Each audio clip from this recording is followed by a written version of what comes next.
L'Évangile de Luc, chapitre 17. Jésus dit à ses disciples, « Il est inévitable qu'il y ait des pièges, mais malheur à celui qui en est responsable.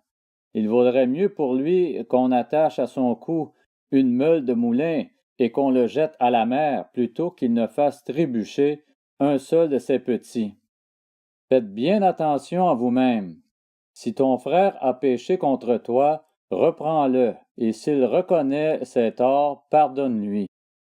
S'il a péché contre toi 7 fois dans une journée, et que 7 fois dans la journée il revienne vers toi et dise « J'ai eu tort », tu lui pardonneras. Les apôtres dirent au Seigneur « Augmente notre foi ».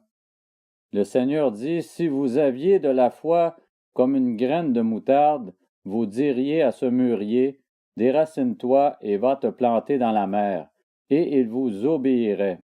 Si l'un de vous a un esclave qui laboure ou garde les troupeaux, lui dira-t-il à son retour des champs « Viens tout de suite te mettre à table » ?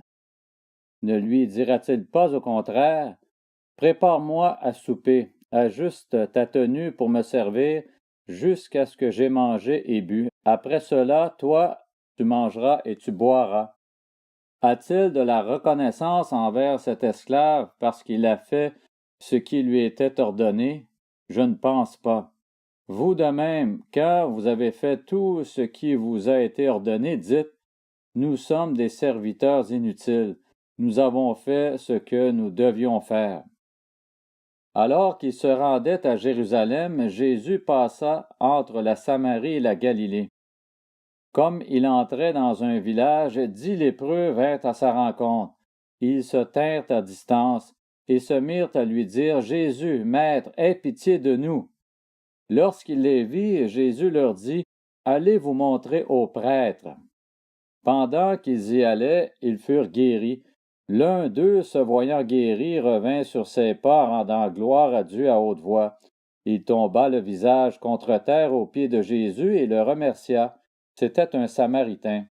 Jésus prit la parole et dit, « Les 10 n'ont-ils pas été guéris?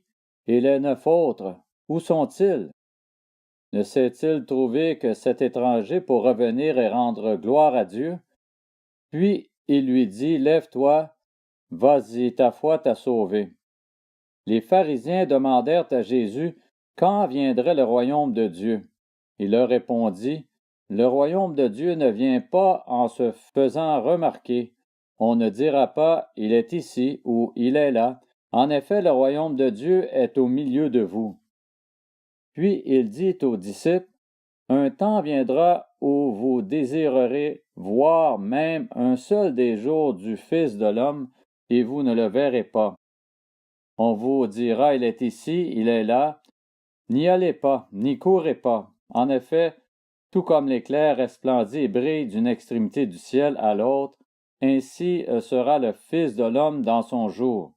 Mais il faut auparavant qu'il souffre beaucoup, qu'il soit rejeté par cette génération.